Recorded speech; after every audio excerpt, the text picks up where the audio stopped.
Bom, eu já coloquei aqui para gravar, então. Bom, para quem não me conhece, eu sou o Mário, eu sou terapeuta Ayurveda. Entrou aqui, ó, não vi. Sou terapeuta Ayurveda e instrutor de meditação transcendental e yoga.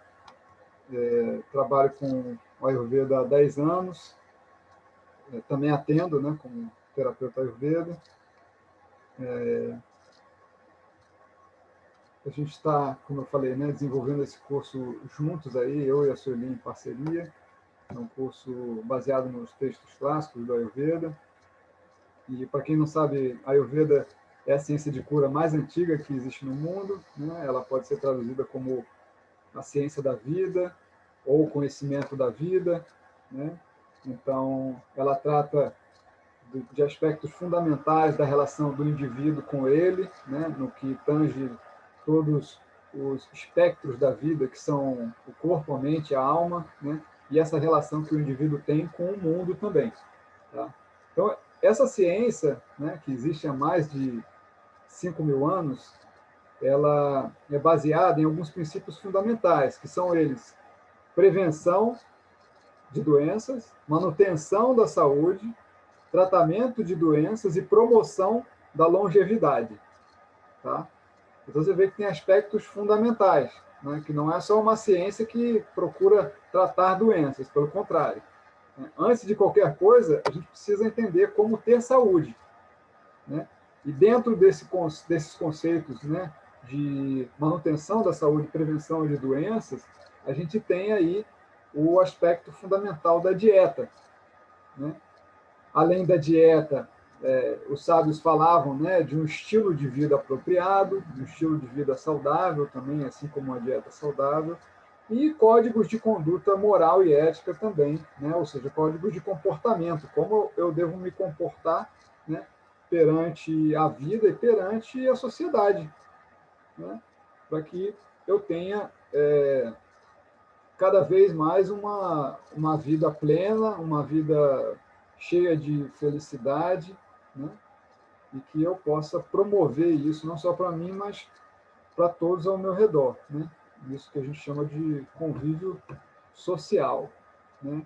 Então, desses aspectos, né, que a gente falou, o foco do nosso curso, né, vai ser a parte da dieta.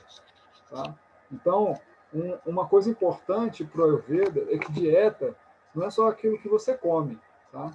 Mas é aquilo também que você está absorvendo através dos seus sentidos. Tá? Então, tudo aquilo que você percebe, as suas emoções, né?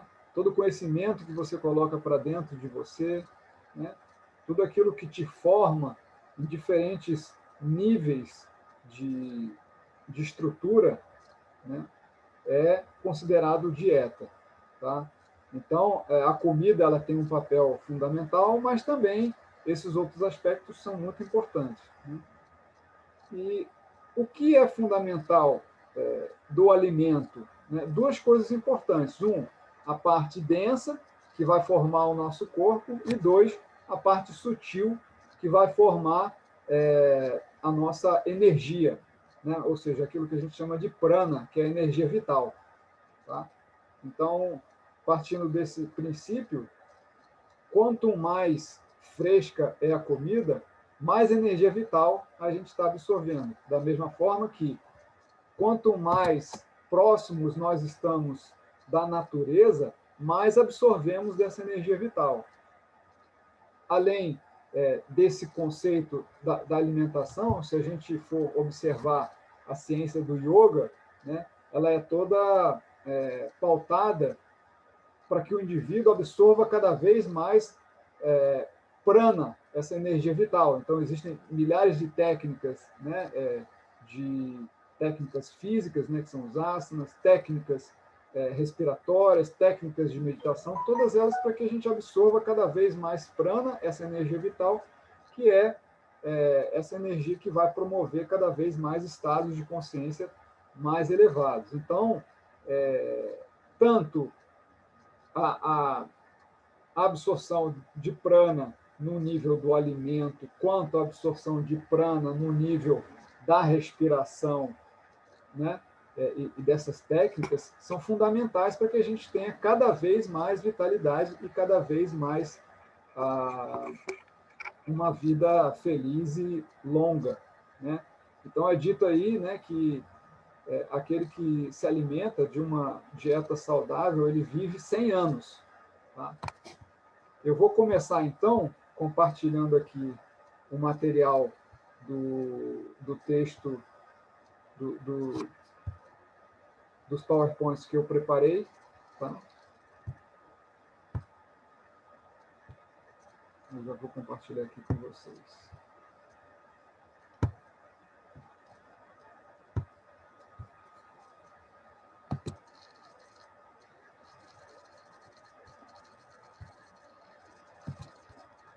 Vocês estão vendo?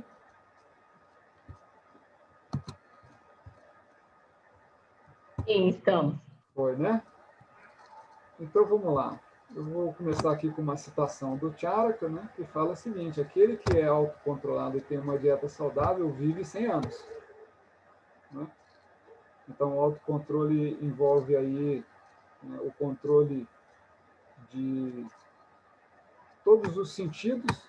Né? Então, as técnicas de meditação, yoga, né, elas ajudam nesse processo de autoconhecimento e, consequentemente, para um autocontrole. Né? Significa que a gente não deve usar demais os nossos sentidos, né? Nem os órgãos da ação. Porque esse uso excessivo e equivocado também, né, vai levar a gente a um estado de adoecimento. Tá?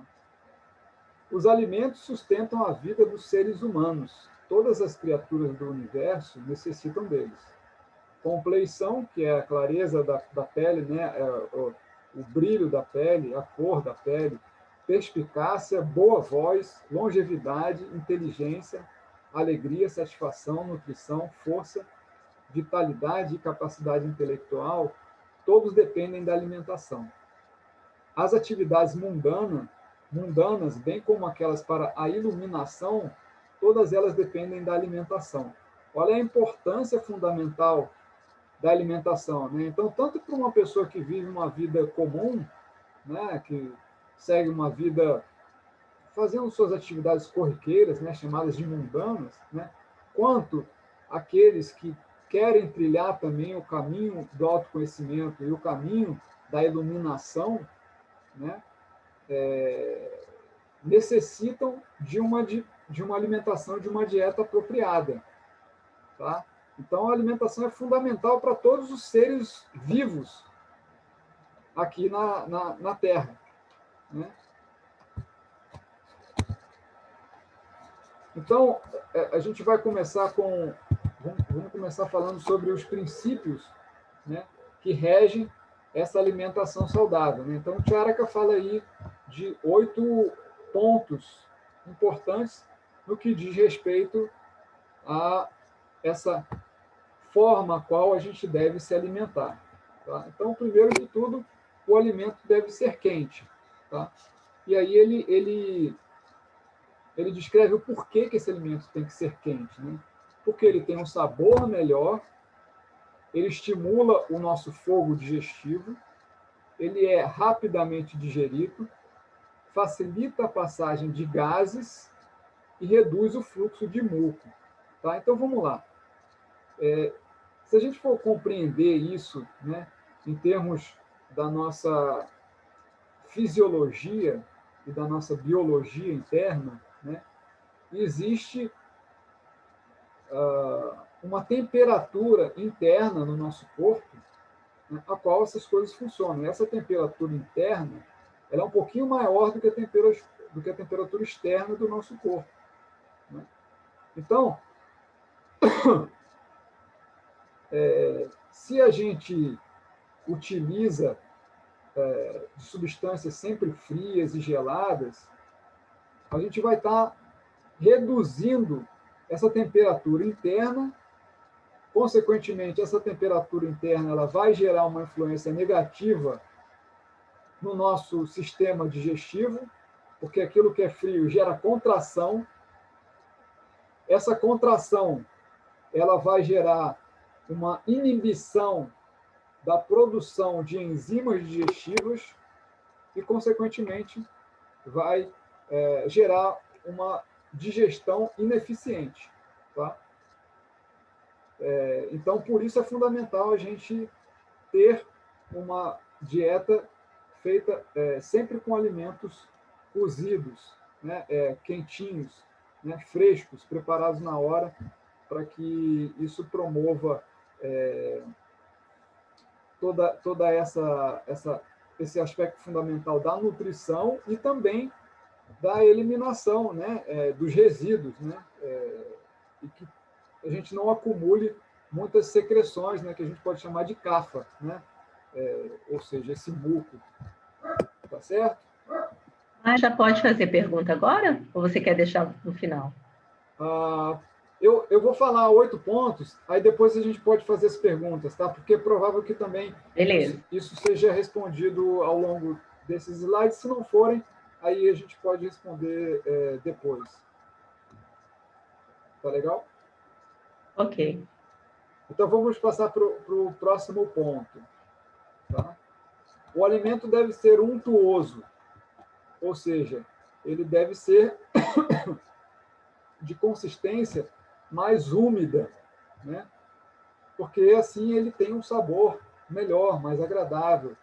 Ele estimula o fogo digestivo, chamado de Agni.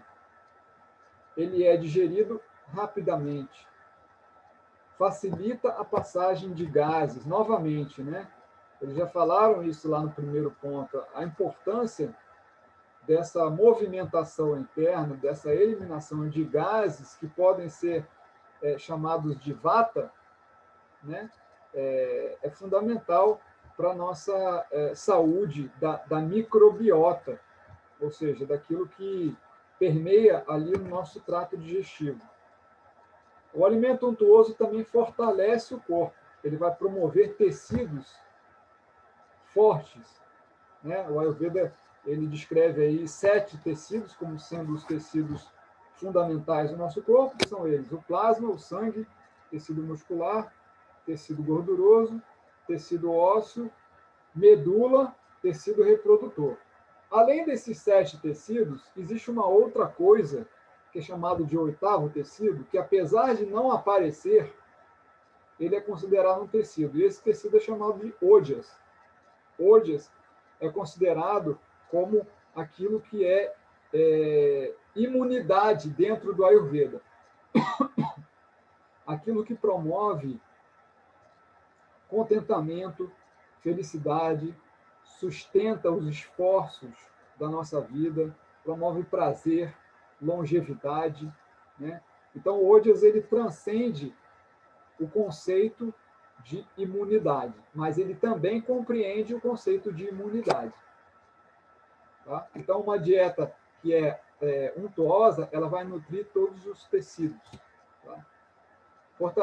Fortalece os órgãos dos sentidos e produz clareza na compleição, ou seja, a pele se torna clara. Tá? O oposto disso, né, seria, em termos de clareza, seria uma compleição mais escura, mas isso não quer dizer que tem relação com algum tipo de etnia, mas sim com o que os doshas, né, fazem com o nosso sistema. Então, uma compleição mais escura tem relação com o dosha vata, tá? Que tem relação com o atributo frio e seco. Tá? Então, se a gente não se nutre de substâncias que são untuosas, a gente vai aumentar o atributo seco e provavelmente o atributo frio também no nosso sistema. A compleição da pele se tornará mais escura por conta disso. Tá? A quantidade de alimento deve ser adequada. Nem grande ou pouca quantidade para não perturbar os doshas. Para quem não sabe, doshas são as funções fisiológicas, né? Então, rapidamente e bem sucintamente, né? O vata dosha ele tem relação com os movimentos do nosso corpo, né? O Pitta Dosha tem relação com o metabolismo e Kapha Dosha tem relação com a formação de tecidos, a estrutura do nosso corpo. Tá? Então, são funções fundamentais que o Ayurveda descreve, né, de forma diferente de outras ciências, tá? Mas o que quer dizer aí que essa quantidade apropriada ela não vai perturbar essas funções fisiológicas do nosso corpo de movimentação, de metabolismo e de estruturação fisiológica. Tá? Então, assim, essa quantidade vai promover longevidade. Ela também é facilmente eliminada através das fezes, urina, suor. Tá? Então, se a gente observar, né, eventualmente, a gente foi para uma churrascaria, comeu muito, né? No dia seguinte você fica empapuçado, né? Aí de repente você tem constipação, né? E as fezes não são eliminadas, né? Você sente que você fica, né, com alguma coisa ali dentro de você presa, né? Que não está demorando para ser digerida e consequentemente para ser eliminada. Tá? Essa quantidade ela não perturba o nosso fogo digestivo, que é fundamental para a vida, né? Isso que a gente chama de Agni. O Agni é fundamental, né? Estar sempre bem equilibrado. Se existe um aspecto fundamental da nutrição no Ayurveda, é o aspecto do Agni, a minha capacidade de digestão. Tá? Eu preciso observar sempre como está a minha fome. E quando a gente fala em fome, é a fome verdadeira. Tá? Não é aquele desejo, que eu estou com desejo de comer uma torta, né, da Cacau Show. Né? Isso não é fome verdadeira. Né? Isso tem mais relação com prazer. Pode também ter mais relação com algum tipo de compulsão alimentar. Tá? Mas a fome é a necessidade que o nosso corpo tem de se alimentar. Né? Existem alguns aspectos fundamentais que vão deixar isso claro, né? Como a sensação de leveza no corpo, como a urgência pela comida. Né? Eu percebi que a minha refeição anterior já foi digerida. Né? Então, esses são alguns dos pontos importantes, né, que diferem a fome da vontade de comer alguma coisa. E assim também essa quantidade apropriada ela é digerida, né, confortavelmente, ou seja, a gente não sente nenhum tipo de pressão no abdômen, né? A gente tem clareza na percepção, os órgãos dos sentidos estão claros, né? É interessante esse ponto, porque se a gente observar, em algum momento da nossa vida, né, a gente já comeu churrasco, feijoada, né, ou a gente come, eventualmente, alguma coisa dessa, né, ou então saiu para comer pizza. Né? Então, o que acontece quando a gente come uma comida pesada é que a gente começa a ter como se os sentidos ficassem nublados, como se tivesse uma nuvem ali nos sentidos. A gente não tem clareza na percepção, né? A mente fica embotada, né? Nos dá até uma certa sonolência, né? Geralmente, quando você... Eu me lembro da época que eu trabalhava na Petrobras, então sexta-feira era o dia da feijoada. Né? Então a gente comia uma feijoada no almoço e depois... E às vezes tomava uma cerveja junto, né? Quando eu chegava para trabalhar no escritório, né, a minha percepção ela estava tão embotada que eu não conseguia pregar o olho na tela do computador. Ou seja, a minha cabeça ficava toda hora caindo por conta dessa percepção dos sentidos que fica embotada. Tá? Então, essa quantidade do alimento ela vai promover, ela não vai gerar nenhum tipo de sintoma desses no nível dos sentidos. Né? Agora, isso também tem relação, né, com a qualidade do alimento. Se a comida é muito pesada, eu devo comer menos, porque ela é uma comida mais difícil de digerir. Né? Supomos uma feijoada, um churrasco, um rodízio de pizza, ela é mais pesada. Então, ela leva mais tempo para digerir. Eu devo comer menos do que a minha capacidade. Agora, uma comida que é mais leve, né, uma comida vegetariana, né, feita ali, né,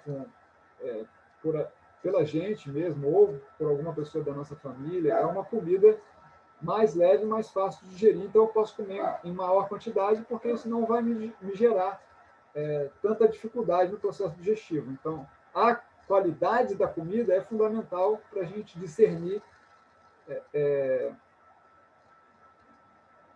o quanto tempo ela vai levar para digerir. E esse tempo varia. Tá? Mas, geralmente, se a gente está se alimentando de forma apropriada, né, em 3 horas, a comida é digerida. Mais ou menos 1 hora em cada local do sistema digestivo. Né? E para quem não sabe, né, a gente pode dividir o sistema digestivo, né, nas 3 etapas, né, que é a etapa Kapha, Pitta e Vata. Né? A etapa Kapha ela se concentra no estômago, a etapa Pitta se concentra no intestino delgado e a etapa Vata no intestino grosso. É ali que é a sede dos doshas. Tá?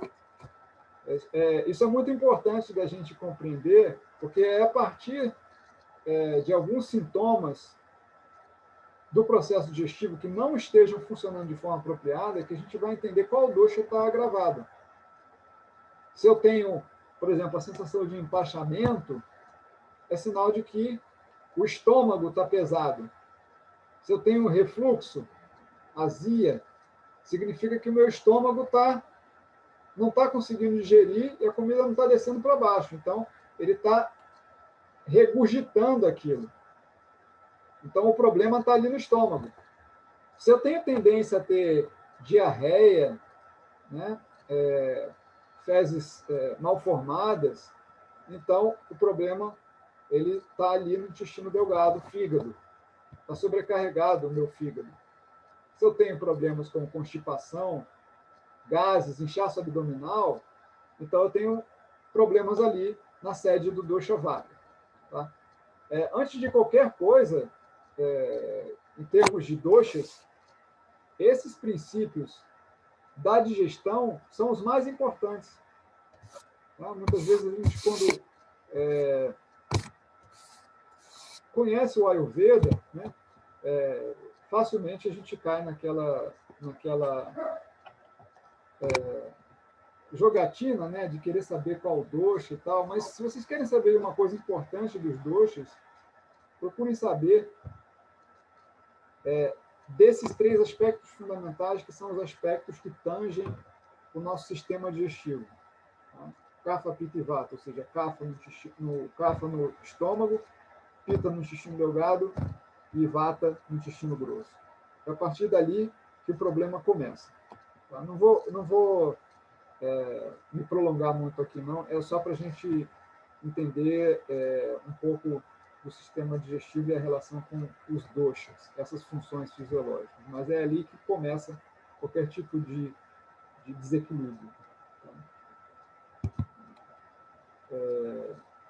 Só se deve comer quando a refeição anterior tiver sido digerida.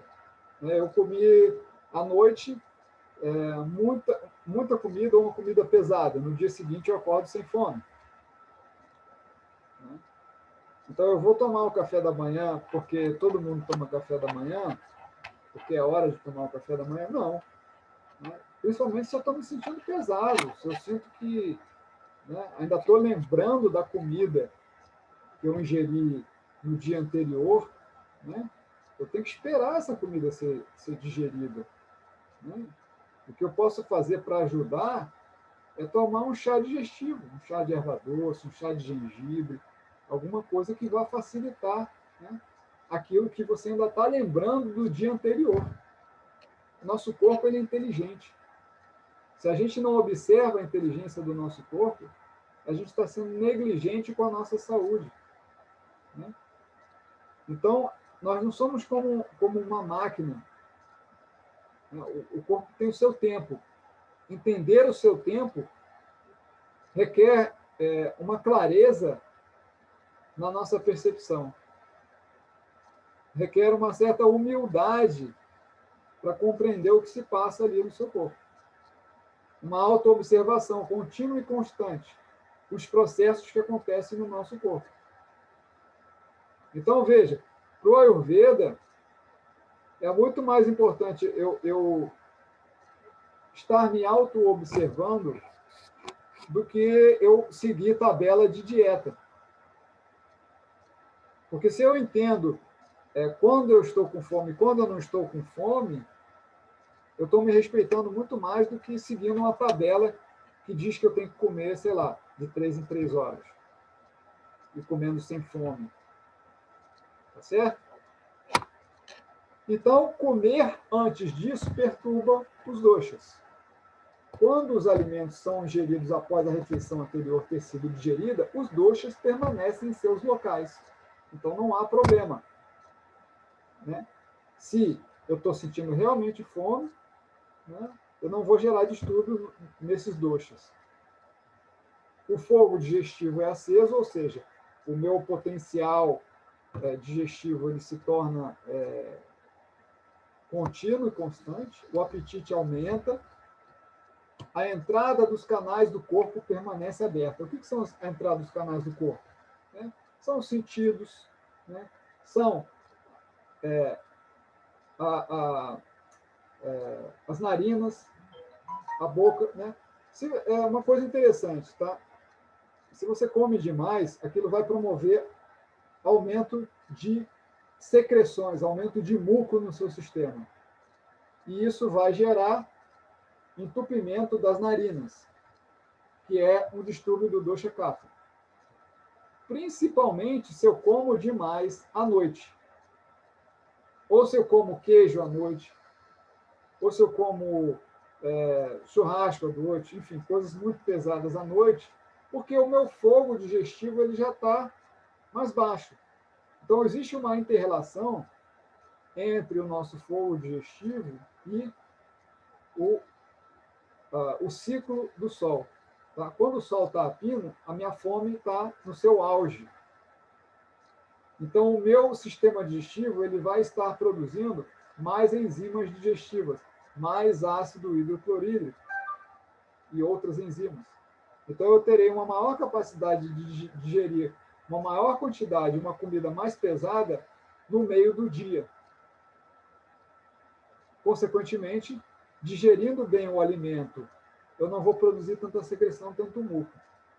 Agora, se eu como muito em horários que não são apropriados e que meu fogo digestivo não está no seu auge, eu vou produzir mais muco, mais secreção. Que seria ou de manhã, comer muito, ou no final do dia.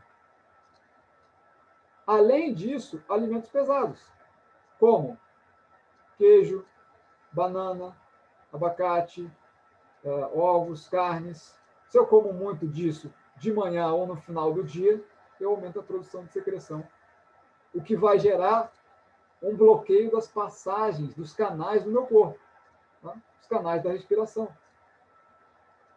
Tá certo? O arroto é claro. Olha só que interessante. O arroto, né, quando a gente termina de uma refeição, eventualmente a gente tem a necessidade de arrotar. Né? E quando essa digestão está chegando ao seu final, né, eu tenho um arroto, e esse arroto, quando não tem nenhuma substância líquida, né, às vezes aquele regurgitar, que é aquela azia, aquele arroto que vem junto uma substância quente, né, e líquida, não é um arroto claro, pelo contrário, ele é um arroto com substância, que é um sinal de que a digestão não está legal. Né? E se eu tenho muito isso, é claro da gente perceber que a coisa não está legal. Ele pode ser um sintoma de refluxo. Tá? Então, um arroto claro, que é aquele arroto, né, sem nenhum resíduo de alimento, é um sintoma de que a refeição anterior foi digerida. Já repararam quando você joga sei lá, muita água na pia, né? Aquela água vai descendo, né? Ela faz um barulho, né? Quando aquela água está passando pelo ralo, né? Ela faz um barulhão, né? É a mesma coisa como se o alimento estivesse passando pelo nosso trato digestivo, como se abrisse um espaço, e isso vem em forma de arroto. Tá? É como algo físico mesmo acontecendo ali no nosso processo. Agora, se tem substância, então esse arroto não é claro. Tá? O coração funciona normalmente. Outro aspecto importante. Se eu como demais, a gente promove uma sensação de peso no coração, aperto no peito. Tá? Por quê? Porque o plasma, que é o primeiro tecido a ser formado pela digestão, ele se torna denso, pesado, viscoso. E isso vai gerar trabalho para o meu coração. Tá? Então, quando a digestão foi feita de forma apropriada, o coração funciona naturalmente, normalmente, sem nenhum tipo de desconforto. Os gases passam facilmente, ou seja, não há sensação de estufamento no abdômen, né? Ou gases presos. Tá? A necessidade de eliminar gases, fezes e urina acontece naturalmente. As excretas são eliminadas sem dificuldade. Assim, um alimento ingerido promove longevidade sem afetar os tecidos. Tá? Então, cada um tem uma necessidade específica. Cada indivíduo é único. Tá? Então, essa quantidade vai variar de indivíduo para indivíduo. Tá? Tem uns que precisam de uma maior quantidade para se sentirem saciados e outros uma menor quantidade. Deve-se evitar levar alimentos, ingerir alimentos que tenham propriedades antagônicas em potência. Por exemplo, o mel e ghee. O mel, ele é quente, enquanto que o ghee, ele tem potência fria. Ele vai refrescar o nosso corpo, enquanto que o mel aquece o nosso corpo. As duas substâncias são pesadas. Então, quando você mistura duas substâncias pesadas e antagonicamente diferentes em termos de potência, quente e frio, você está gerando uma informação truncada para o seu corpo. Por isso, não é conveniente utilizar mel e ghee, assim como peixe e leite. O peixe é quente e o leite é frio. Tá? Então, geralmente aquele creme de leite, né? Você faz um peixe com creme de leite. Tá? Frutas e leite, frutas e iogurte, tá? Também são combinações inapropriadas. Tá? É muito comum da gente ver, né? Frutas com leite, frutas com iogurte, né? Principalmente no café da manhã. Né? A gente vê isso, eu vejo isso, né? Como sendo um terapeuta que atua na parte clínica, eu vejo isso acontecer muito. Né? É isso que a gente chama de combinações incompatíveis, ou viruda ahara. Significa aquilo que agrava os doshas sem permitir que eles sejam eliminados. Aquilo que aumenta os doshas, né? Viruda. Tá? Então, isso não é apropriado. Deve-se comer em local agradável. Assim, a mente não é perturbada. Tá? Então, quanto mais a gente puder se sentar num local que seja livre de barulhos, ruídos, televisão, celular, e outras coisas que possam perturbar os nossos sentidos, mas melhor eu consigo me concentrar na comida, nesse ato de me alimentar, que é um ato extremamente importante, eu diria até sagrado, né? E mais facilmente a minha digestão ela vai acontecer sem problemas. Né? Diferente de eu fazer, por exemplo, uma refeição conversando de trabalho ou discutindo alguma relação, tá? Ou até mesmo num estado psicológico alterado, com raiva, com ressentimento, né? remoendo alguma coisa negativa. Tá? Então, esse local agradável, ele é uma referência tanto externa quanto interna.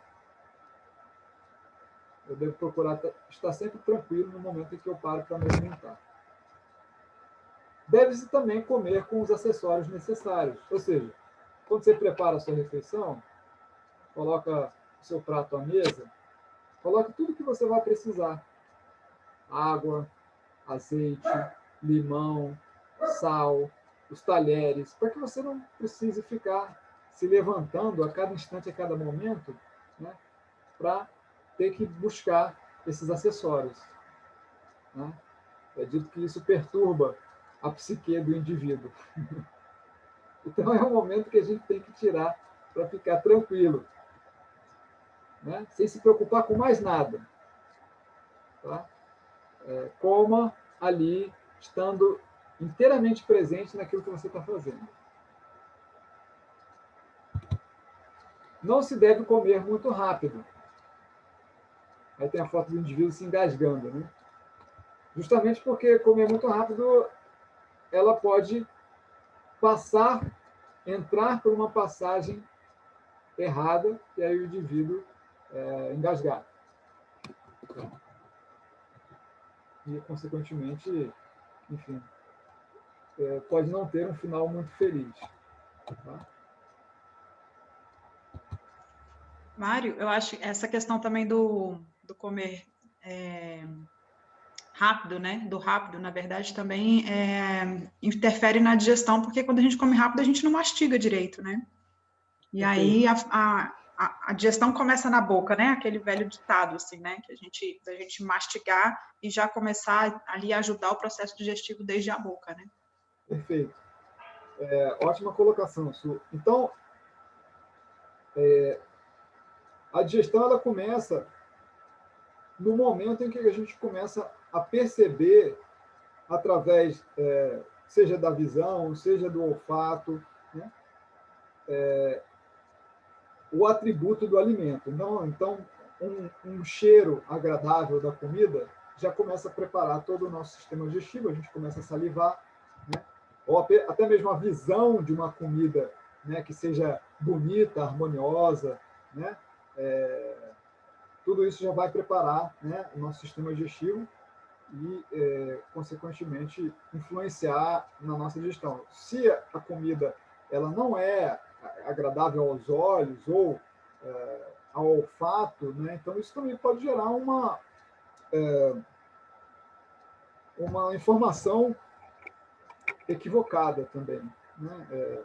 Equivocada não, a informação é correta, né, mas isso vai gerar uma sensação não prazerosa e, consequentemente, a gente não vai produzir esses ácidos, né, digestivos, né? Essas enzimas digestivas. E também não se deve comer muito devagar, nem muito rápido, nem muito devagar.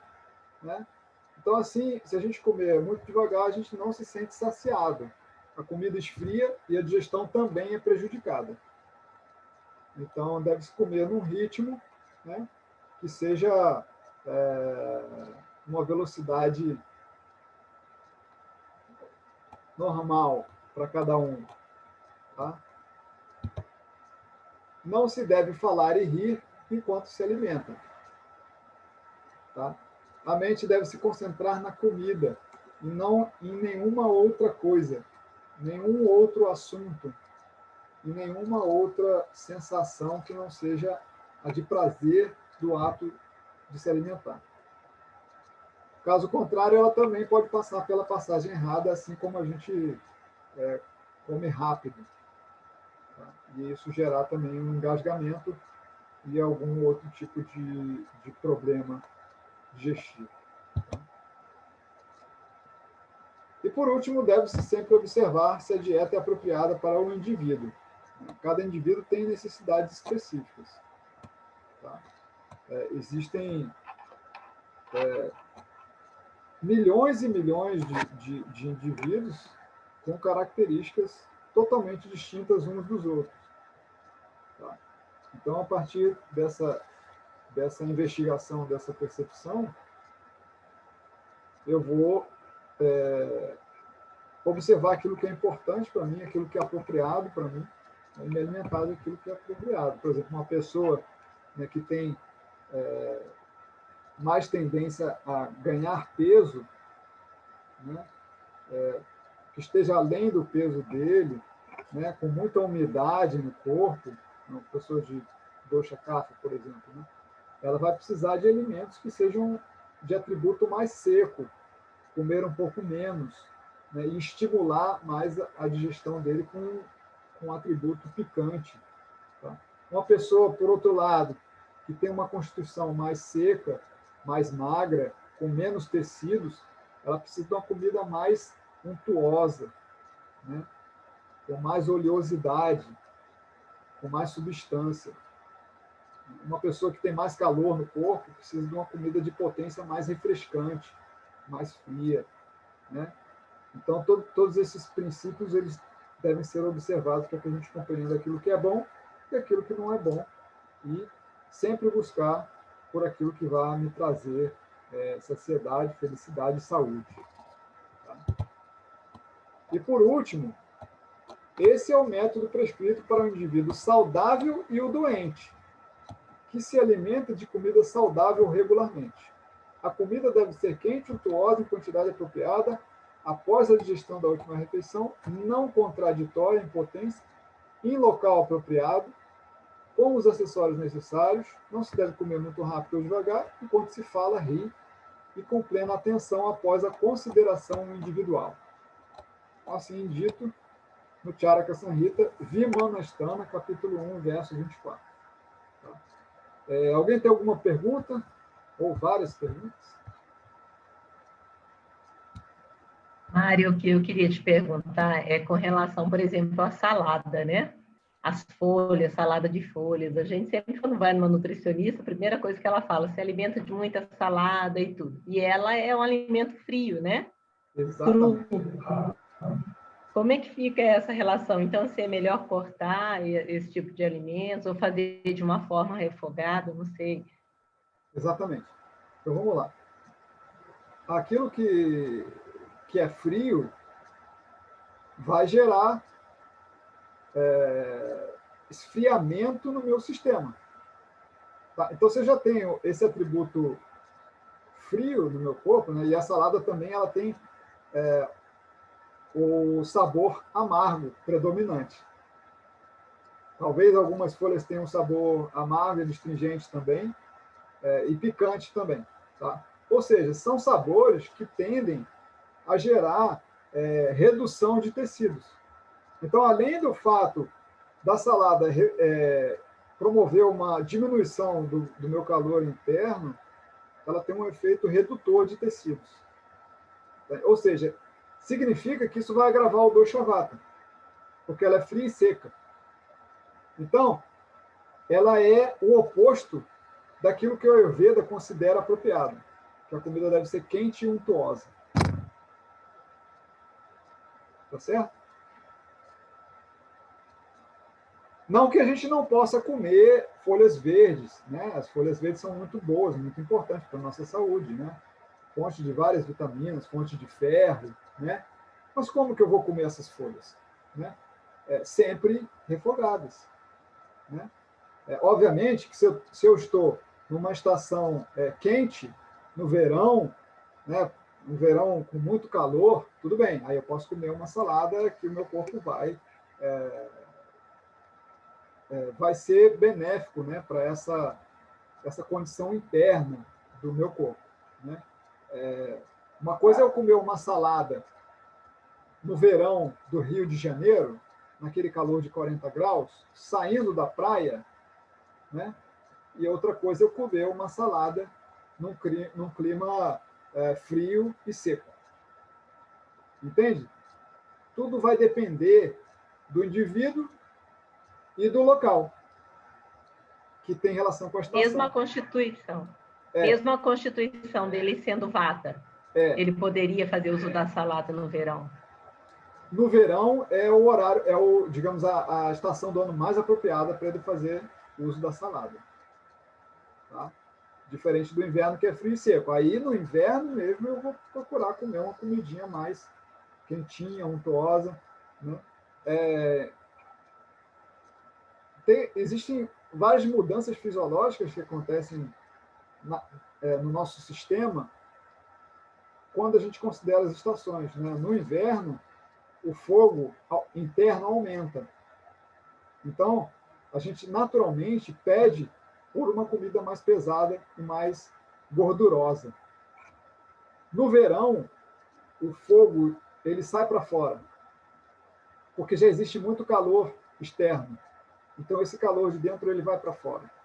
Então, a gente pede por coisas mais refrescantes para que o nosso corpo ele consiga se adaptar a essa temperatura externa. Tá certo?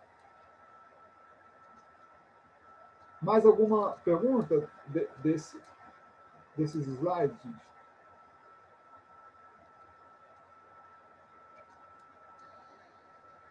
Mário, uma outra coisa, já que ninguém perguntou, assim, com relação a essa questão de comer até se sentir saciado, né? O que eu percebo no meu caso? Às vezes, assim, eu já comi bastante, e aí, assim, mas parece que eu não estou saciada ainda. Agora, eu não sei se esse saciado é emocional, se é ansiedade, se é alguma coisa, ou se realmente é a fome que eu estou sentindo, né? Então, eu como e como e como. Até porque eu estou muito magra, eu não sei se fica alguma coisa psicológica, né? Eu tenho que me alimentar melhor, mas aí eu fico muito, assim, estufada, que é aquela sensação que você falou ali no intestino grosso. Como eu sou vata, eu sinto aquele peso e tudo. Então, assim, às vezes eu fico em dúvida se eu devo continuar ou parar, ou se essa fome ainda que eu estou sentindo, se é emocional ou se realmente ela é do meu organismo, né? Você entende? Entendo. Uma sugestão, quando você acha que está saciada, mas ainda está em dúvida e não sabe se come mais, o que você pode fazer? Espera 5 minutos. Se você esperar esses 5 minutos e o seu corpo não pedir por comida, então você sabe que você já está realmente saciada.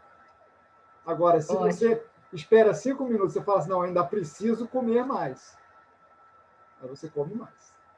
Se você está em dúvida, é melhor esperar.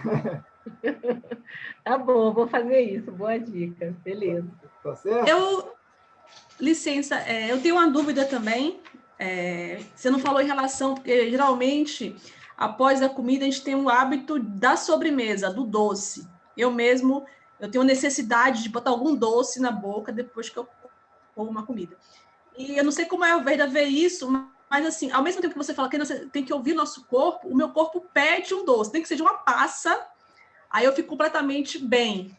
Mas se eu não comer nenhum doce, eu me sinto mal. Então, quer dizer, aí o Verda fala, não, parece que não é bom comer doce, eu não estou começando agora o estudo, começando agora a fazer isso. Vai ter a Fátima, que foi sua aluna que me indicou, e eu fiz uma sessão com ela. E aí eu fiquei com essa dúvida, como é o doce após a refeição, né? Esse sabor doce. Boa pergunta, Mônica. Então, veja bem, o sabor doce, provavelmente existem 6 sabores, tá? São eles, doce, salgado, ácido, picante, amargo e astringente. Vai ter um módulo do nosso curso que a gente vai falar sobre esses sabores e a relação com os alimentos, tá? Mas o sabor doce, em especial, é o sabor mais pesado que tem, que dá a maior sensação de saciedade, de satisfação, de plenitude. Quando eu uso os 6 sabores de forma equilibrada, eu sinto saciedade. Essa saciedade, ela acontece em termos de uma sensação interna e plenitude também nos sentidos. Eu me sinto pleno. Tá? Então, por isso que o Ayurveda considera sempre fundamental o uso de especiarias, né? De diferentes grupos de alimentos, para que essa sensação de saciedade ela aconteça. Agora, se eu como uma refeição que não vai me dar a sensação de saciedade, porque não tem todos os 6 sabores, eu vou precisar de colocar o atributo mais pesado para me dar essa sensação de saciedade, que é o sabor doce. Tá? E aí o que acontece? O sabor doce, ele promove salivação. Ele promove mais aumento da produção de secreções. Então, quando eu como aquele doce no final da refeição, né, que é a hora que eu deveria estar comendo uma substância que tem um efeito um pouco mais redutor desse processo digestivo, né, que são as substâncias mais amargas, as astringentes, né, eu estou colocando um doce.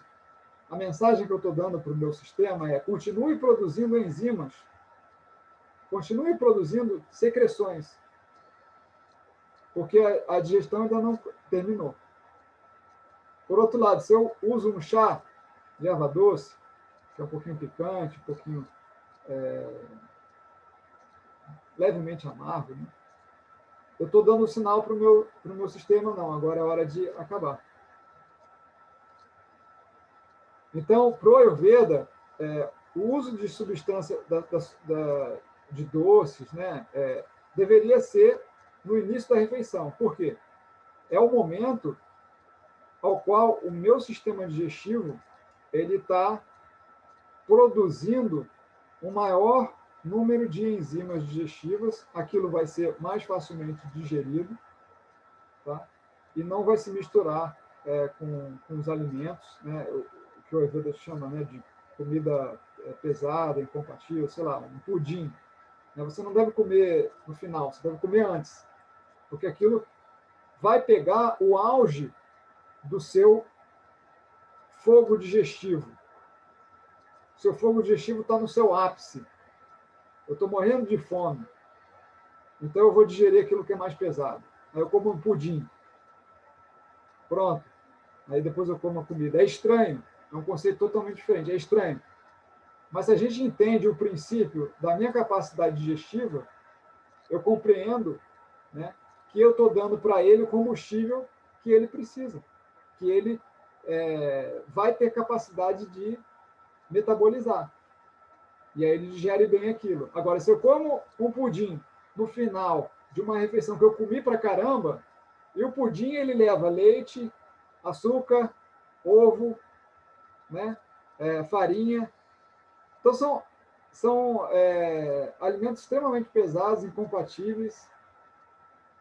No final da digestão, que o meu processo de produção de enzimas já está assim, ponto zero.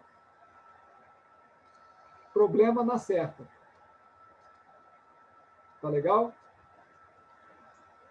Mário, deixa eu só complementar aqui com a Mônica. Às vezes, né, também a gente tem que identificar assim, o que é uma necessidade do nosso corpo ou um hábito que a gente criou, né, de comer alguma coisinha ali no final da refeição. Às vezes, assim, você começar a substituir isso por tomar um chá, não sei se você já faz, no início é difícil, que você fica com aquela necessidade ainda de querer comer alguma coisa. Mas talvez você substitua esse gesto de comer alguma coisa por estar com uma xícara, tomando um chá, fazendo uma outra coisa, né? Às vezes é uma questão de hábito, muito mais do que uma solicitação, um pedido do nosso corpo, assim, né? É que nem a fome, né? Muitas vezes a gente confunde, a gente não sabe o que é uma fome emocional e uma fome real, né? Então, quando a gente começa a se observar, a gente começa a entender que muito da nossa fome é uma fome emocional, que a gente não tem fome. Né? Então, acho que essa coisa... Eu falo isso porque eu também, dependendo da forma como eu estou me alimentando, eu sinto muita vontade de comer um doce, alguma coisa depois. E aí tem uns períodos que eu falo assim, não vou comer nem uma passa. E aí eu substituo, eu pego um chazinho, que às vezes é o hábito. Sabe aquela coisa do fumante, que ele precisa estar com alguma coisa na mão? Né? Então, assim, o fumante, muitas vezes, ele pega ali um cigarro fictício, porque ele não é necessariamente o fumo, é o hábito de fazer, né, de estar com aquilo na mão, assim. Tá? É só uma dica aí para você testar. Por curiosidade, eu acho isso muito curioso que vocês estão falando de observar o corpo, assim, eu tenho tentado observar, e essa questão do doce eu acho muito assim, interessante que muita gente tem essa questão do doce.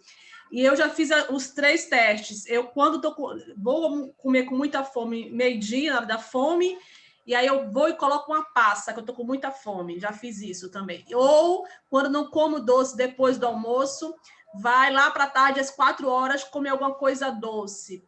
Mas, de qualquer forma, assim, o doce ele precisa estar ali em algum momento. Mas, assim, eu gostei muito do doce antes, como você falou, Mário, que quando bate aquela fome, você está cozinhando ainda, bate aquela fome desesperadora, você põe duas passinhas, consegue segurar para o almoço, almoça bem e fica bem. Eu acho isso muito interessante. Exato. Então, assim, sempre que a gente for considerar comer uma sobremesa, coma como a primeira coisa, né? Principalmente se você estiver com muita fome, morrendo de fome, tá? À medida que você come aquela sobremesa, você já dá aquela sensação de saciedade que o doce promove. E aí você vai comer mais tranquilo. Mesmo que a sobremesa seja uma fruta, Mário? Mesmo que seja uma fruta, tá? O pesado vem antes. O pesado vem sempre antes. Tá certo? Mais alguma pergunta, gente? Eu tenho o outro slide para passar aqui para vocês. Queria saber se alguma dúvida assim, sobre isso aqui que a gente falou. Deu para entender esses princípios aqui? Ok. Mário, e isso também vale para as crianças, né? Ah, sim, sem dúvida nenhuma. Na verdade, as crianças, elas são reflexo do que são os pais, né? Então, não existe algo que seja totalmente diferente daquilo que os pais estão fazendo, né? Você querer que seus filhos sejam diferentes daquilo que você está fazendo, né? Tipo assim, eu como todas as porcarias, mas meu filho tem que comer certinho. É um auto-engano. É uma doce ilusão, né? E, obviamente, que vai ter um momento da vida da criança também que ela vai entrar em contato com as porcarias, né? E aí ela vai querer porcarias. Mas, supomos, né? Você não vai sair, não tem festa de criança todo dia, né? Mas a criança é reflexo daquilo que está sendo ofertado na casa, daquilo que os pais estão fazendo. Não, porque eu digo que para elas é revolucionário, né? Poder comer um doce antes. Ah, entendi. Totalmente, né? Totalmente, né? Mas, assim, eu costumo fazer que, eventualmente, não dou sobremesa. Não tem a ideia da sobremesa. Para mim, é uma ideia totalmente equivocada. Então, se é para comer a porcaria, tudo bem. Está no final da tarde. Comer é comida. Arroz, feijão, legumes, ou um peixe, alguma coisa novo, é comida. E aí a porcaria é depois, é à tarde, é o lanche, digamos assim, um bolo, é o lanche. Porque senão o que acontece? A criança é esperta, né? A criança ela vai querer comer pouco para comer muita porcaria depois. Então ela acaba substituindo, né, aquilo que é importante pela tranqueira. Né? Tá certo? Obrigada. Ok. Mais alguma pergunta, gente? Não? Tudo bem?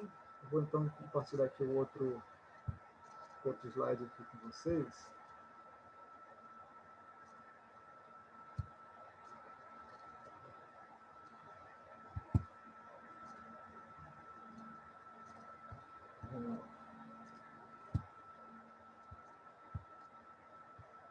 Oito fatores específicos relacionados com a dieta. Existem 8 fatores específicos relacionados com a dieta. Sua natureza, processamento, combinação, quantidade, local, hora, regras para as refeições e para aquele que consome. Primeiro, a natureza dos alimentos. Tá? Então, o que significa? Qual é a qualidade da comida que eu estou comendo? Aí a gente tem exemplos aí, vocês estão vendo aí, não sei se todos conhecem, mas esse é o feijão moyashi. É o feijão considerado pelo Ayurveda o feijão que deve ser consumido regularmente. É o melhor feijão, é o melhor para digestão, ele é super rico em nutrientes, tá? E ele tem um atributo leve. Tá? Já a carne de porco tem um atributo pesado. Tá? Então, eu devo sempre considerar a qualidade do alimento e aquele que consome. Né? Eu vou dar, de modo geral, né? Uma pessoa que, por exemplo, que tem uma atividade física mais puxada, mais intensa, vamos supor, um pedreiro, né? Ele vai precisar de uma comida mais pesada, porque ele tem uma atividade física muito mais intensa.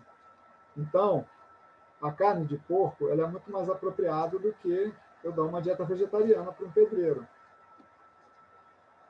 Entende? Então, essa observação do atributo do alimento é fundamental. O que é pesado, o que é leve, o que é bom para ser consumido diariamente, o que não é bom.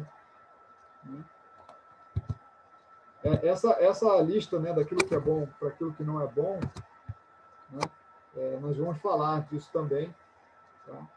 De modo geral, só para vocês entenderem, né, aquilo que é bom para ser consumido regularmente é uma dieta basicamente lacto-vegetariana. O que não é bom para ser consumido é uma dieta carnívora. Ela não é saudável, ela vai levar a distúrbios. Se a gente come carne todo dia, a gente vai ter problemas. A maioria dos problemas de saúde que existem, né, hoje são por conta do excesso de comida pesada, excesso de comida incompatível, excesso de comida inapropriada, industrializada, junk food e etc.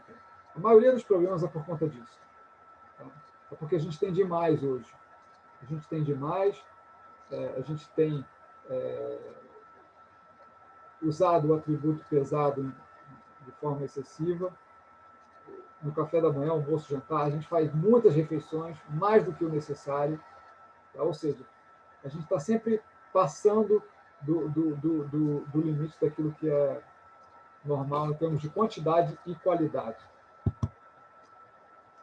O processamento do alimento também, né? O uso do fogo, da água, do cozimento, utensílios específicos como a panela de ferro, barro e suas influências nos alimentos. Né? Quando a gente faz uma comida, como eu estava falando, o Ayurveda considera o uso de especiarias como sendo fundamentais para a nossa digestão e para a sensação de saciedade também. Né? Então, vamos lá, você pegou, supomos, uma panela de ferro para cozinhar. A panela de ferro, ela, por exemplo, ela é muito benéfica para pessoas que têm uma baixa absorção de ferro e anemia. Tá? Você colocou um óleo para refogar a comida. Ali naquele óleo você colocou algumas especiarias. Então você já está processando a comida. Além de estar processando na panela de ferro, você está utilizando o óleo. Além do óleo, você está utilizando especiarias. Essas especiarias em contato com o óleo vão promover uma reação. Tá? E, além do óleo, depois de refogar aquela comida, você coloca água. Então, existem várias formas de preparo que auxiliam a extração dos micronutrientes, diferente de você colocar só a comida para cozinhar na água. Eu não refoguei no óleo. Então, eu não estou extraindo os micronutrientes como eu extrairia se eu utilizasse um óleo para refogar, e de preferência um óleo de boa qualidade, um azeite, né, que é excelente para cozinhar, né, ou óleo de gergelim, né, ou mesmo óleo de coco. Então, assim, eu extraio as propriedades nutricionais, né, das especiarias dos alimentos através do óleo e através da água. Então, eu tenho também, né, as diferentes substâncias das panelas de barro, né, os diferentes tipos de fogo, né, tem forno a lenha, né, uma série de atributos aí, de diferentes formas da gente cozinhar. Né?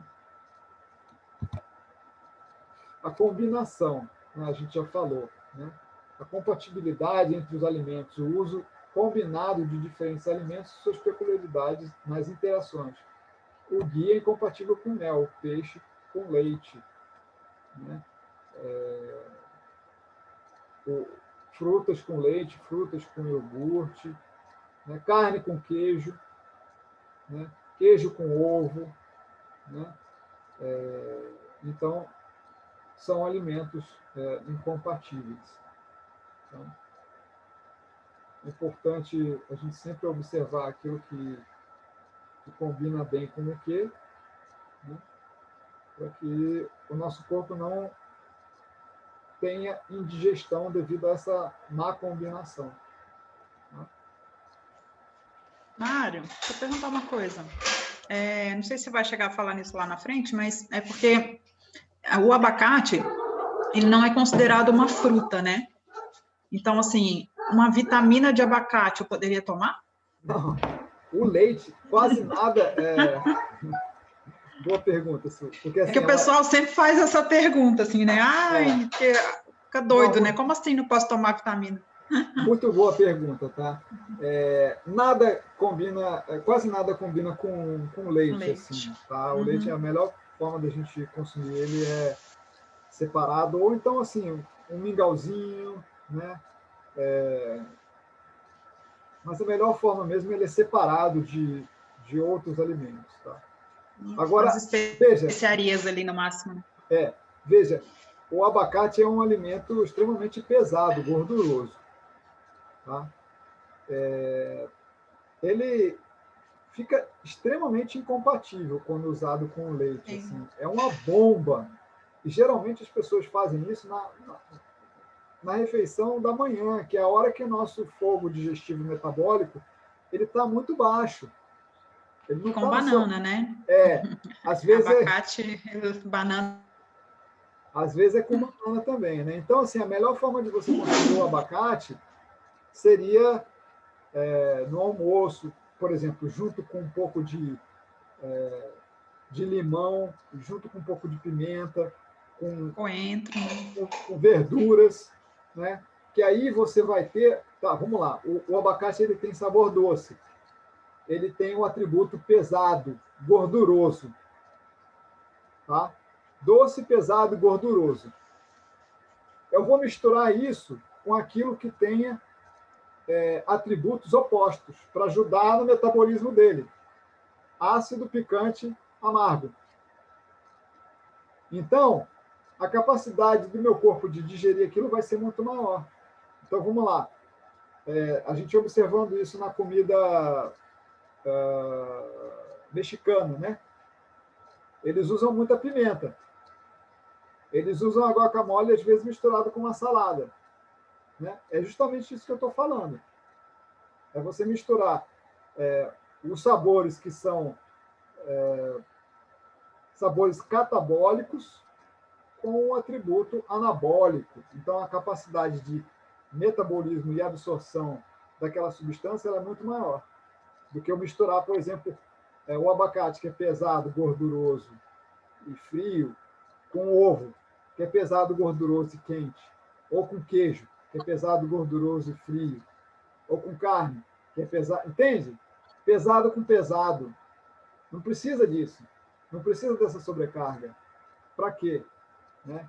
Então, a quebra disso se dá com um pouco de limão, um pouco de pimenta, né? Aí eu com verduras cozidas, com um dal. Aí você vai ter uma quebra daquele alimento de forma muito mais apropriada. Foi ótima a sua pergunta, boa colocação, porque é um erro muito comum que a gente vê acontecendo. A mesma coisa, por exemplo, o ovo com queijo, o ovo com pasta de amendoim, porque o pessoal tem mania de comer comida, né? Hoje em dia está muito na moda essa comida fitness, né? Para ganhar massa muscular. Aí é o ovo com pasta de amendoim, ovo com queijo, que é pesado com pesado, gente. É a mesma coisa também. Então, comer um ovo, né? Faça também aí tudo bem, aí vai cair bem assim, um ovo com uma salada, comer um ovo mexido com uma salada, né? Ou com verduras. vai cair bem, porque a quebra daquilo se dá de forma mais apropriada, mais fácil, né? Não é pesado. Mar, Ah, eu tenho, Renata, tudo bem? Eu tudo bom? tenho duas dúvidas. Então, o leite, sendo vegetal ou de origem animal, ele é ideal consumir sozinho. E quando você falou da parte das panelas, a panela de inox, ela pode... É uma panela boa também. A panela de inox, a panela de ferro, a panela de barro. Agora, a panela de alumínio, né? A gente sabe que o alumínio é extremamente tóxico para a nossa saúde, então a gente não deve usar o alumínio, né? Que mais que você falou? Perguntei do leite, Tá. vegetal ou animal, se Então, deve ser consumido sozinho. E abacate com ovo, então, não pode. Justamente, você entendeu o princípio do pesado com pesado? Sim. Pesado com pesado, gente. É uma bomba que você está dando para o seu sistema ali. Olha só, tem uma... eu acho que a Sueli, eu não sei se ela fez se ela vai gravar esse vídeo, mas tem uma maionese que eu faço com o abacate, assim, limão, basicamente limão, abacate e pimenta. Você pode botar também um pouco de coentro fresco ou cebolinho. É tipo a guacamole, né? O mesmo princípio da guacamole, né? Exatamente. Que aí tudo que vai na guacamole é ótimo, assim. Exato. Porque, né, os temperos. Então você faz essa guacamole, né?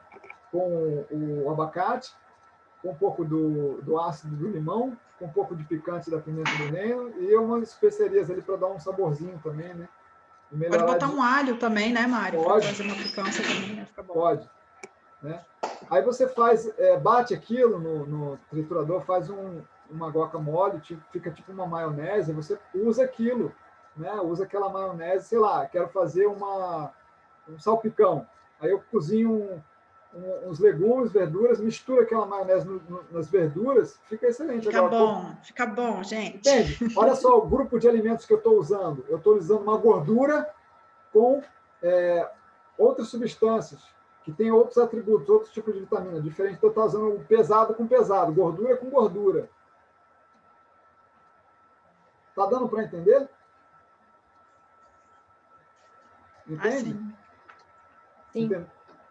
Entendeu, Renata? Agora sim, Mário. Sim, só sobre o leite, eu queria a dúvida. O leite, né? Então, os leites vegetais, eles nada mais são do que as castanhas, né? Aí você tem uma série de castanhas, né? Tem algumas que têm atributos parecidos com leite, mas são diferentes, né?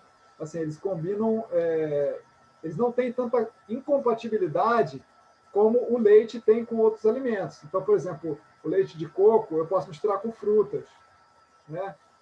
Ele vai ter uma compatibilidade melhor do que o leite de vaca com frutas.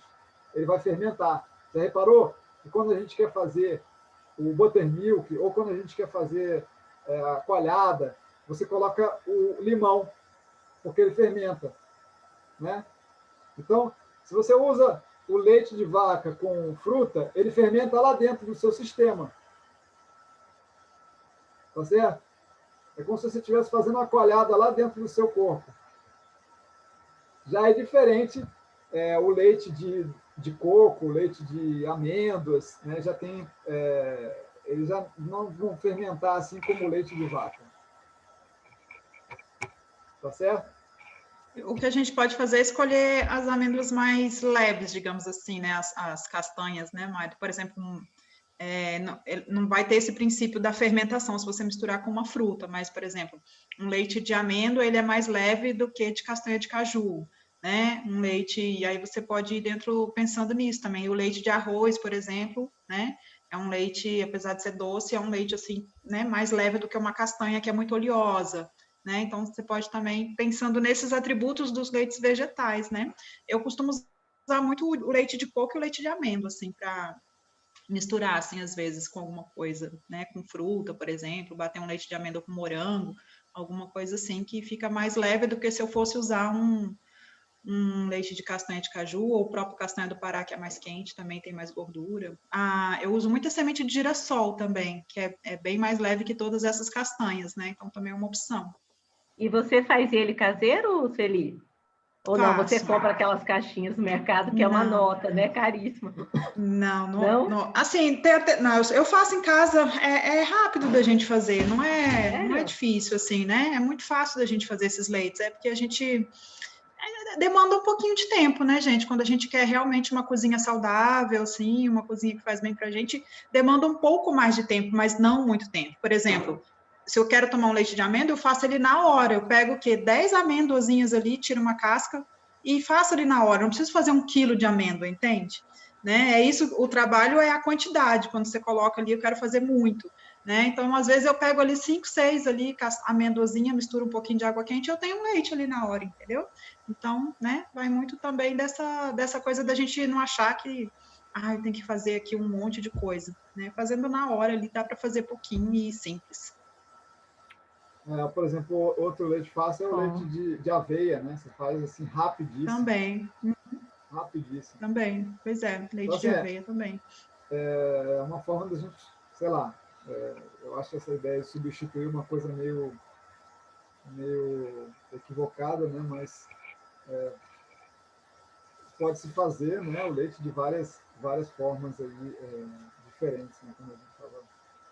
Mário, como é que eu sei quais são os alimentos que são incompatíveis para poder fazer essa alquimia em casa, assim? Como é que você deu alguns exemplos, mas assim, você tem alguma lista, alguma coisa que a gente possa saber e trabalhar isso, assim? Eu posso mandar. Tá? No livro tem, Mário, eu acho, não tem? Tem a listinha dos alimentos, dos incompatíveis. Tem, gente. O livro vai estar, quando a gente terminar aqui, eu vou passar o link para vocês pegarem o livro, tá? Mas lá tem a lista dos alimentos incompatíveis. Mário, eu queria perguntar só do abacate. O abacate, ele puro, ele não teria nenhuma contraindicação pela manhã, né? Assim, porque é uma fruta tão saborosa. Não, como eu falei, pela manhã, veja, ele é pesado. Né? Mesmo então, sozinho, sem leite, sem nada? Não, ele não vai deixar de ser pesado. Uhum. Tá? Ele ainda assim é pesado. Então é à tarde. Assim, é o melhor horário assim, para consumir ele na hora do almoço. Tá? Pode ser à tarde também, mas de manhã não é muito legal, porque o horário CAFA, a gente tem que ir sempre contra o atributo daquele horário. Legal. Tá? Porque o abacate é um alimento extremamente CAFA, ou seja, ele é pesado e gorduroso. E frio. De manhã, esse horário de 6 às 10 é a hora que o nosso sistema digestivo ele tem os mesmos atributos.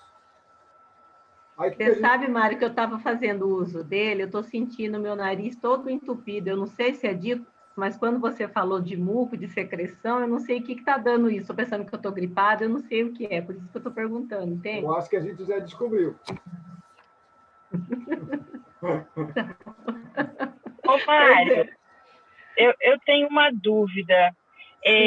Sobre essa questão da untuosidade na comida, existe algum critério, por exemplo, porque eu já ouvi que a gente não deveria usar mais do que assim, uma colher de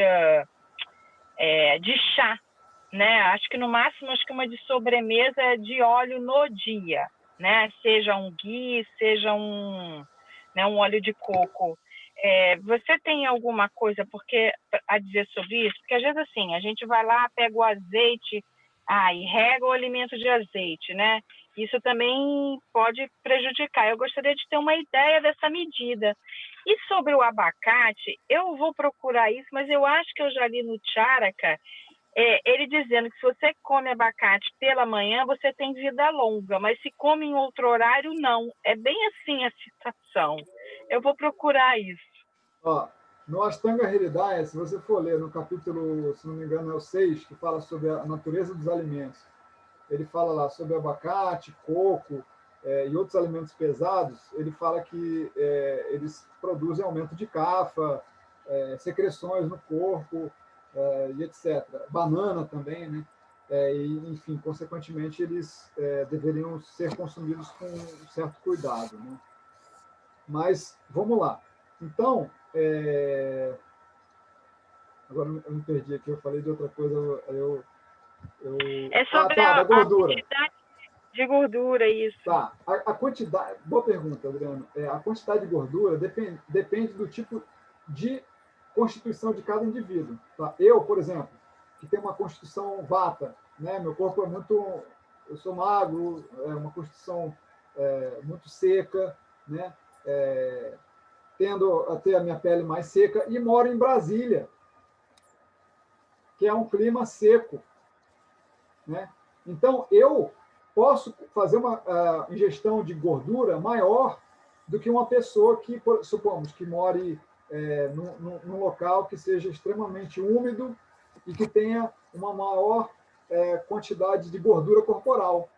Essa pessoa precisa de menor quantidade de gordura. Eu posso consumir umas 2 colheres de sopa de azeite na minha comida, depois de pronta, tranquilamente, que não vou ter problema. Entende? Então, isso varia de pessoa para pessoa. Isso não existe uma regra fixa para todo mundo. Nada é igual para todo mundo. E dependendo do local também que a pessoa está, isso vai variar. Não existe uma regra fixa, estática para todo mundo. Tá certo? Mário. Oi, Mário. Opa, fala aí, Adriano. Com relação a essa untuosidade aí, eu gostaria de trazer uma reflexão também com relação à comida fresca, né? Quando você faz a comida fresca, como você colocou aí, sobre o prana, a qualidade dela, na preparação ela vai liberar uma certa untuosidade, por ela ser fresca, né? E essa untuosidade também, a gente coloca ali algo, ou faz com azeite, ou faz com banho de porco, coloca de acordo com o que você falou agora, mas a reflexão que eu trago aqui é com relação à comida fresca, porque eu lembro que um dos nossos professores, que é o Dr. Gaurav, né, ele cita os textos clássicos falando que a comida requentada ela não é aconselhável porque ela é seca. Então, eu deduzo que a untuosidade aí que fala é porque a comida fresca ela libera a sua própria oleosidade, independente da oleosidade que você coloca. Não sei se eu me fiz claro. Mas boa pergunta, assim, Adriano. Essa untuosidade ela não tem só a ver com o momento do preparo, ela tem a ver, sim, com a quantidade de umidade que a comida tem, né? Então, assim, existe a comida, uma comida mais... você prepara com água, né? Você faz lá, sei lá, supomos, você fez um caldo de lentilha, você fez um arroz e uns legumes, né? Ela tem uma certa untuosidade ali no caldo, né? Você preparou os legumes no vapor da água, né? Tem untuosidade ali. Você preparou arroz com água também, tem untuosidade ali, né? E óleo também, né? Diferente de você fazer tudo seco, né? Supomos, tudo no forno, né? Faça legumes no forno, arroz no forno e, entende? Uma carne no forno. É tudo seco, porque você não está usando a água para processar aqueles alimentos, você está usando só o fogo, né? Então, a untuosidade ela tem a ver, né, com os alimentos que são os atributos, né, ou as substâncias, né, melhor dizendo. A água, no caso, o óleo, no caso, né, vão ajudar a promover mais essa oleosidade, essa lubrificação, que é extremamente importante, né? Porque, veja, para que a comida se movimente no nosso trato digestivo, ela precisa ser untuosa. Se ela é muito seca, ela vai gerar ressecamento interno. Além disso, o nosso corpo, né, ele é constituído de água, né? O nosso cérebro ele precisa de óleo, ele é basicamente óleo, né? Então a gente precisa de untuosidade para nutrição e para que as funções do nosso corpo aconteçam de forma apropriada. Caso contrário, você vai gerar ressecamento interno. Entende? Muito interessante esse tema, porque a untuosidade, como você colocou no slide lá e também está nos textos, ela está ligada com a fortaleza dos tecidos, dos dados, né? A fortaleza, ela é no sentido de estar maleável, estar nutrido, né? E quando está ressecado, é fraco porque é rígido, então quebra rápido, né? E quando ela é untuosa, ela tem capacidade de flexibilidade, né? Então, isso dá característica de fortaleza. Né? Interessante. Exato. Veja bem, Adriano, uma coisa importante, né? Quando a gente considera os tecidos, a gente considera substância, né? E substância, em termos de nutrição, ela é palpável em termos de água, exatamente o que você está falando. Água e terra, né, formam o dosha kapha, que tem relação íntima com a construção de tecidos, com a coesão, com a formação da estrutura corporal, né? Então, é importante que esses elementos eles estejam predominantes para que haja uma boa constituição de tecidos, tá certo? Então, isso que o Adriano trouxe da comida ser fresca, ela propicia mais essa untuosidade? Sim, de Porque fato. ele falou de comida, né? De fato. Requentada, por exemplo, ele falou isso. Uma comida requentada, eu ponho água no arroz para requentar. E aí? Como é que fica essa, né? A comida pro Ayurveda deve ser preparada na hora, né? A gente na hora, Qual é o problema? Eu não estou entendendo o seguinte, Mário, assim, desculpe um pouco minha ignorância, porque eu estou começando agora, então tem muita coisa que o pessoal está um pouco mais adiantado, aí eu quero só entender. Eu sei que a comida fresca, claro, é saudável, mas eu não entendo qual o mal que faz, por exemplo. A gente já compra comida no mercado congelado, uma carne congelada, um frango congelado, você descongela e faz. Ali não é fresco, né? Ou é fresco. Aí depois, às vezes, você faz com quantidade, você termina congelando o que você cozinhou, porque fala que, na regra de congelamento, você cozinha para congelar. Então, quer dizer, aquela carne já veio congelada, crua, aí você descongelou, cozinhou, aí, de repente, você fez ali, guardou em potinhos, quem vive aquela vida moderna, e congela a cozida, descongela. Aí eu quero entender esse processo, se quando eu faço esse congelamento, eu estou deixando de estar prejudicando em alguma coisa.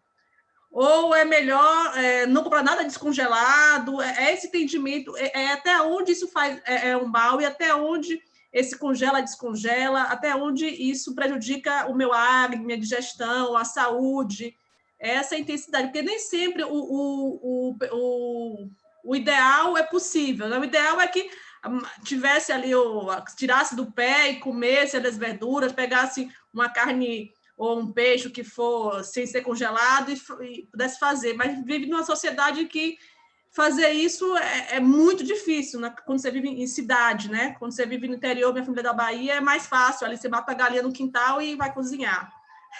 Então, eu queria entender esse processo, até onde que é prejudicial nisso, que eu queria entender.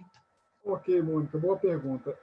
Bom, existe o aspecto denso da comida, né, que nos nutre, que é o aspecto, né, da substância, e existe o aspecto sutil da comida, que é o que vai gerar uma influência na nossa psique.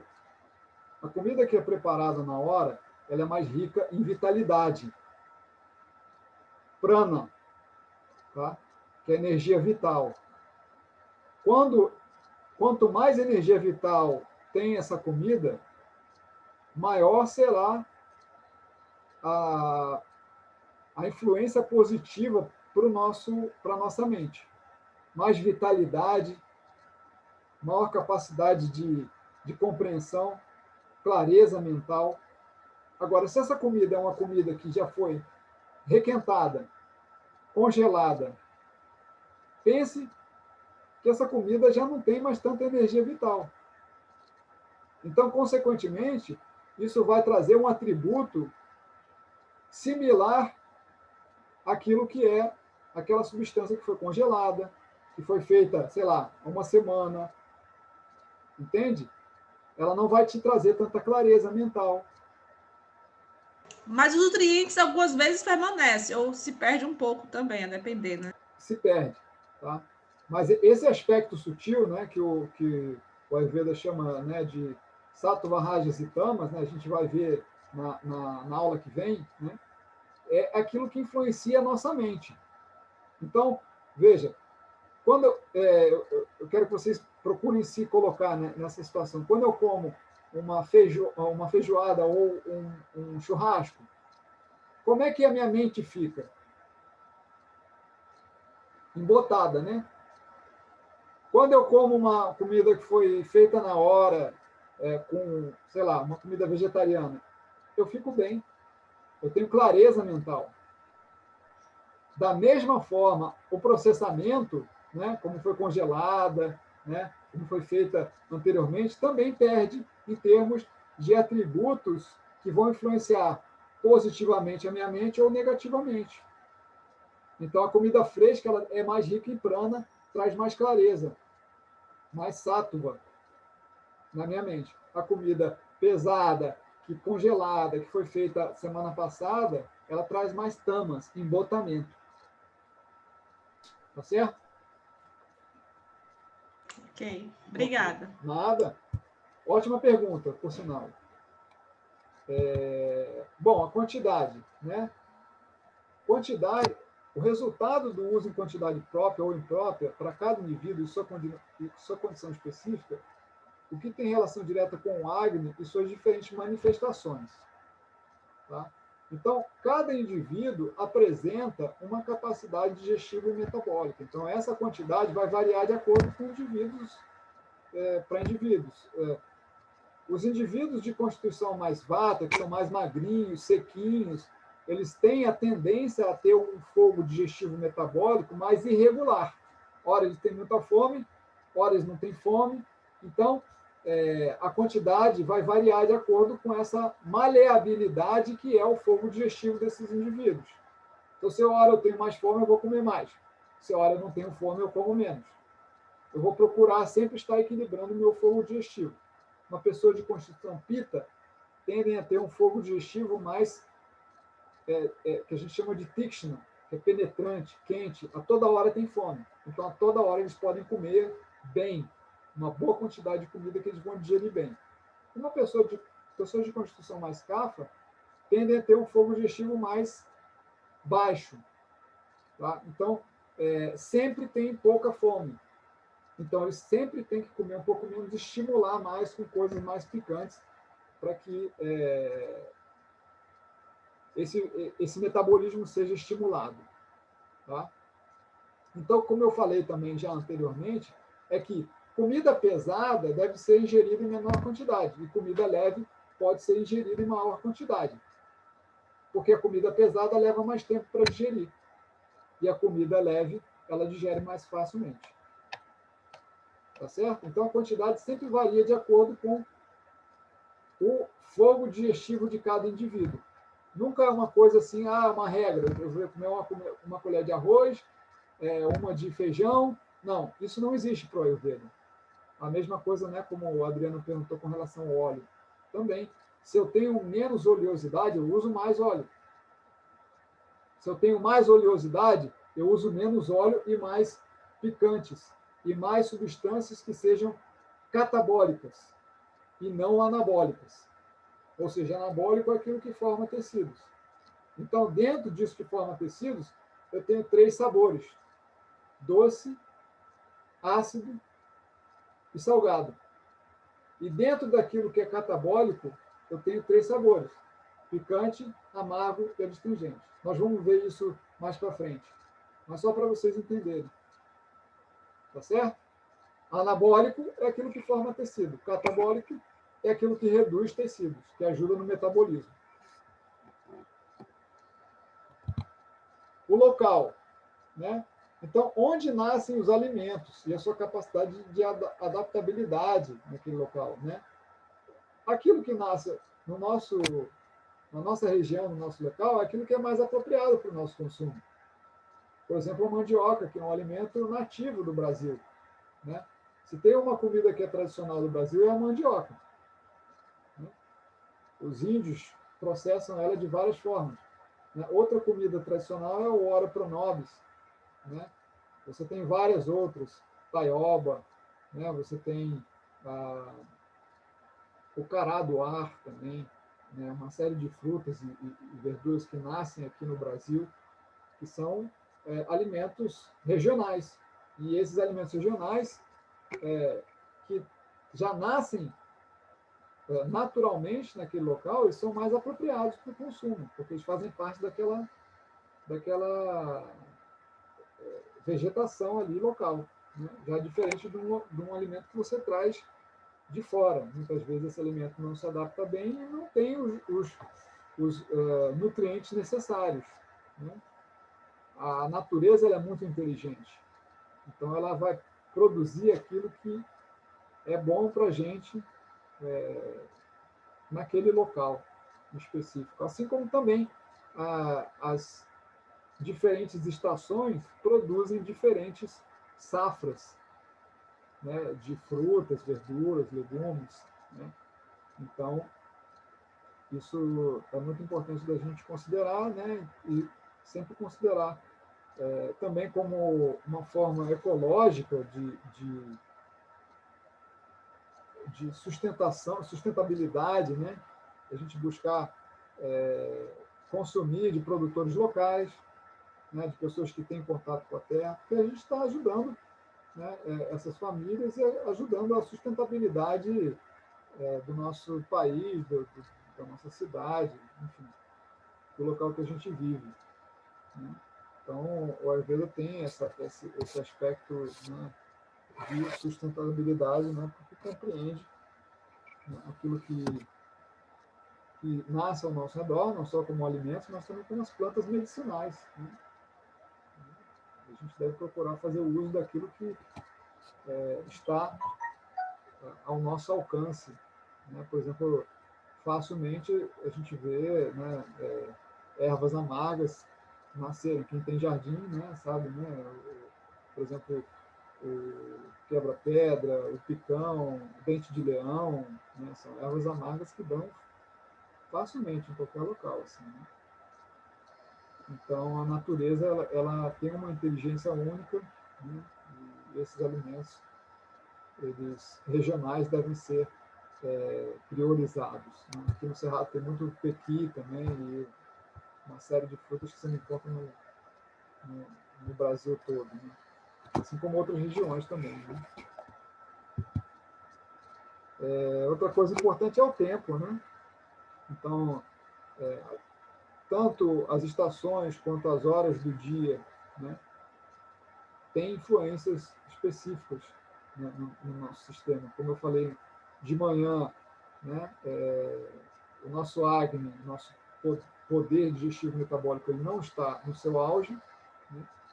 Então, a gente deveria observar, né, e contrariar os atributos, né? Por isso que o Ayurveda considera sempre, ao acordar, a gente estimular o nosso sistema. Veja, a gente estava dormindo numa condição estática, sem gasto de energia, metabolismo zero. E o que você deve fazer ao acordar? Estimular o seu metabolismo. Como que você faz isso? Exercício. O exercício vai gerar um estímulo do nosso fogo digestivo e do nosso metabolismo. Diferente de eu sair dessa condição estática de metabolismo zero e comer uma comida pesada, né? Eu acordei, eu estava assim, dormindo, meu metabolismo não está quase funcionando. Aí eu como um abacate com queijo. Entende? Eu não vou digerir aquilo vai se transformar em muco. Só se eu tiver um Agni muito bom, muito poderoso. Mas com o tempo, esse Agni, mesmo esse Agni que é muito bom, muito poderoso, ele vai se enfraquecendo. Porque eu estou fazendo coisas que prejudicam ele. Então, o Ayurveda aconselha, a primeira coisa do dia é acordar, fazer exercício para estimular o metabolismo. Praticar meditação, yoga, etc. Né? Mas, em jejum, você fala isso em jejum? Em jejum. Tá? E aí sim, voltei para casa, tomei um banho, observo a minha fome. Como é que está a fome? É provável que ela se manifeste com mais intensidade. Eu posso comer, né? Obviamente que considerando os melhores alimentos para serem consumidos naquele horário ali. Mais leves, né? Não tão pesados, menor quantidade, frutas cozidas, mingau, cereais, por aí vai.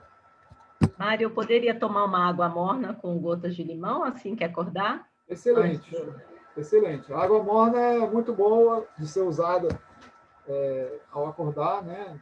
Não necessariamente com limão, mas porque ela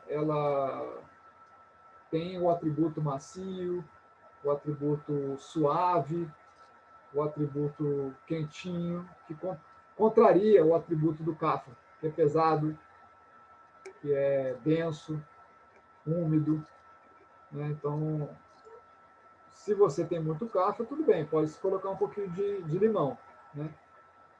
Mas, se não, a aguinha morna ela é muito bem-vinda de manhã. E se a gente ferver essa água, deixar reduzir, ela fica mais leve, né, Mário? Mais leve ainda. E essa água reduzida, ela é usada em casos de agravamento de cafa severo, como distúrbios respiratórios, como obesidade e indigestão. É uma água muito boa de ser usada. Tá? Então, da mesma forma como essas horas do dia, né, tem influência no nosso sistema, as estações também, né? A gente tem estações clima mais seco, hora a gente tem um clima mais úmido, hora a gente tem um clima mais quente, hora a gente tem um clima mais frio.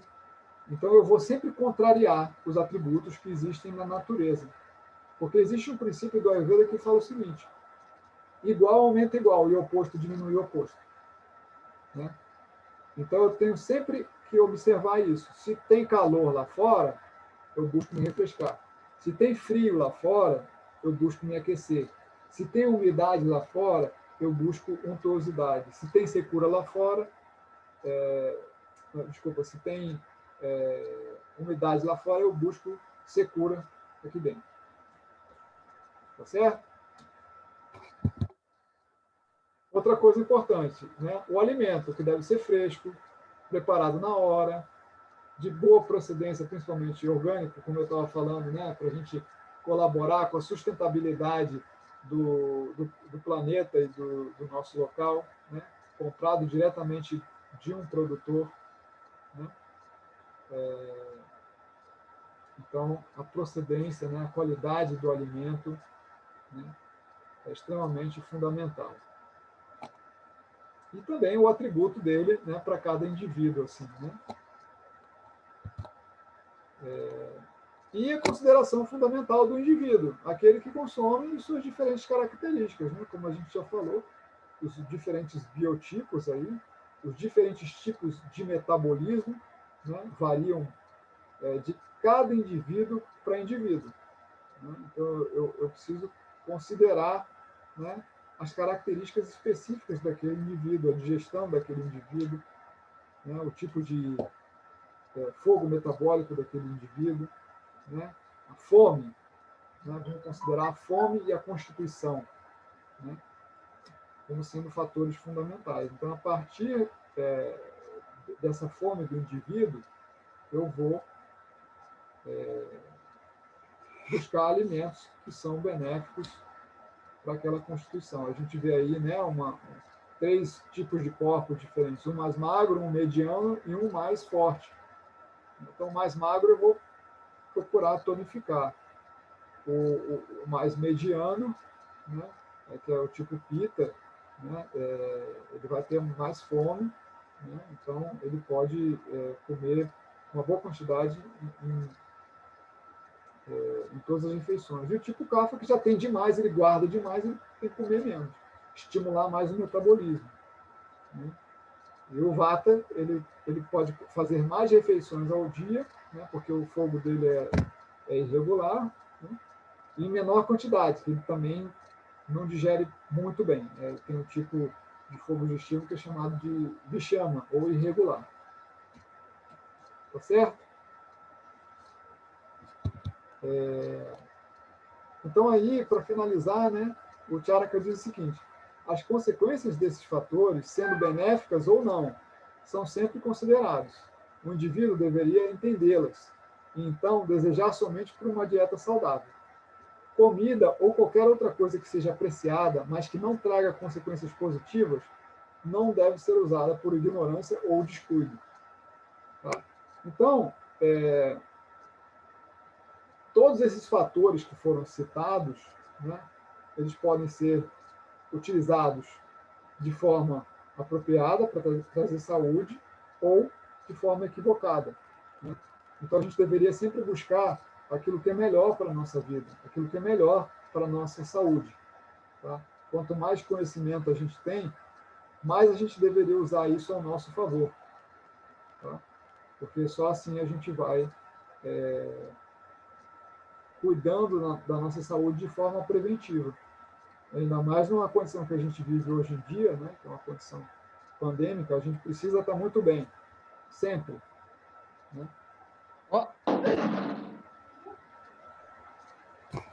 Ok? Mais alguma pergunta, gente? Eu tenho uma dúvida sobre a água, a quantidade da água, porque a gente às vezes come a comida untuosa, tudo isso, mas assim, porque assim, a gente, na verdade, para mim, pessoalmente, estou desconstruindo alguns paradigmas sociais, né? Quando você começa a estudar Ayurveda, como você, antes de malhar, tem que tomar um shake, comer uma banana, uma fruta, se alimentar para malhar, para ganhar proteína. Você tem que... Algumas coisas, assim, nesse processo de conhecimento. Agora, a questão da água. Como é a quantidade da água? Porque, às vezes, assim... Às vezes você tem sede, em alguns momentos, muita mais. Às vezes você não tem sede e fala, tem que beber água 1,5 litro, mas aquela pessoa não consegue beber 1,5 litro de água. Exatamente, Mônica. Muito pertinentes as suas colocações, tá? O curso realmente é um curso assim, amplo, não é para pessoas só que têm um conhecimento de Ayurveda, é para pessoas que não têm o conhecimento de Ayurveda, e a gente quer que esse conhecimento ele seja estendido justamente para todo mundo, tá? Assim como é o Ayurveda. Né? Então, essa pergunta, Mônica, ela também é similar a comer quando a gente está com fome, ou seja, a gente também deve procurar beber água quando a gente está com sede. Então, beber água sem sede vai apagando o nosso fogo digestivo. Tá? Veja bem, existem enzimas lá no nosso sistema digestivo, né? E elas estão em forma de secreções. Se a gente está sempre tomando água sem sede, você está diluindo essas secreções. Então, você está jogando água no fogo. Água apaga o fogo. Quando a gente está com sede, o meu corpo está falando para mim: você precisa se hidratar. Então, eu bebo água. Tá? É muito importante a gente procurar observar, né, esses sinais que o corpo dá e seguir aceitando esses sinais, né, e indo de forma favorável a esses sinais. Alguns sinais importantes, né, de que meu corpo está com sede, são eles: o palato começa a secar, né? O palato é aquela parte lá de cima, você coloca a língua no céu da boca, o palato está seco. Já é um sinal de que eu estou com sede. A boca também seca, né? É um sinal de sede. Esses são os sintomas, digamos assim, mais claros de que eu estou com sede. É o palato seco e a boca seca já indicam que a sede ela existe e é real. Agora, beber água por uma convenção externa é ignorância e acaba diluindo o nosso Agni, né, que ele está em forma ali de secreções, enzimas, vai diluindo, dissolvendo esse Agni e, consequentemente, reduzindo a nossa capacidade digestiva, e isso pode gerar distúrbios metabólicos, obesidade, diabetes e vários outros distúrbios. Tá certo? Mário, e no caso do idoso, que ele geralmente vai... isso na minha mãe, se não lembrar ela ela não toma água ao longo do dia, e vem a questão da desidratação. Como é que a gente equilibraria isso, né? Esse conceito ele deveria ser cultivado, né, pela nossa sociedade de modo geral. Beber água com sede e comer quando está com fome. Só que a gente vive tão dissociado desse autoconhecimento que chega na velhice a gente, enfim, não tem nem autoconhecimento, né? Então, não importa a idade a qual a pessoa se encontra, ela deveria praticar esse autoconhecimento. Mário, deixa eu fazer uma pergunta com relação à água. Nos textos fala da água morna, e a Marlene trouxe aí, né, na parte da manhã, beber água morna com as gotinhas de limão. Eu vim assim, estudando aí com você e demais outras pessoas, a entender que a água morna que se fala, não é você pegar uma água, mornar ela e colocar as gotinhas de limão lá. A água morna é a água que passou pelo processo de redução, porque, como você colocou no slide lá, o tipo de preparar o alimento, né? Beber água é uma forma de se alimentar, é o alimento líquido, né? Que a gente está alimentando o corpo. Por isso que se recomenda beber quando tem sede, né? Comer quando tem fome. Então, a água morna é a água reduzida, porque ela, na preparação, ela se tornou leve.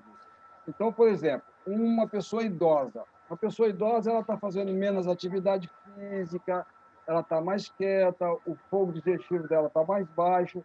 Então, ela beber a água reduzida enquanto está morna é o ideal para ela beber. É assim que eu tenho entendido. Não sei se está correto.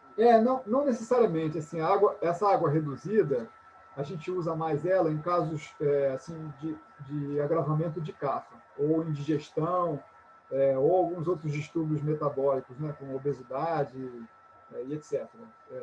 Distúrbios respiratórios. Né? Aí sim a gente usa essa água que é fervida e morna. Mas, de modo geral, para pessoas normais, assim, né, que não tem nenhum distúrbio sério de saúde, pode-se beber a água natural, ou, se você quiser, a água morna ela é apropriada também. Né? Pode só aquecer ela, coloca sei lá, numa garrafa térmica e quiser ir tomando água morna. Ela é boa para digestão, ela estimula o Agni, o fogo digestivo. Né? Então, a água morna, ela... Olha só, Mário. A água do filtro, né, natural, se eu pego ela e morno ela não passou pelo processo de sair da qualidade pesada, fria que ela é, e se tornar leve. E quando ela é fervida e ela reduz, ela sai da qualidade pesada, fria, e ela fica leve, né? Sim. Então, se eu pegar a água normal, esquentar ela, deixar ela... Eu posso esquentar no micro-ondas, mas a qualidade pesada ela ainda vai continuar, apesar de estar morna. Entendeu? Então, eu entendo que os textos falam de água morna, é a água reduzida. Porque você não vai beber ela fervida, ela está muito quente. Então, você reduziu. Quando ela está no estado morna, é que está no momento de ser consumida, mas ela já passou pelo processo de redução.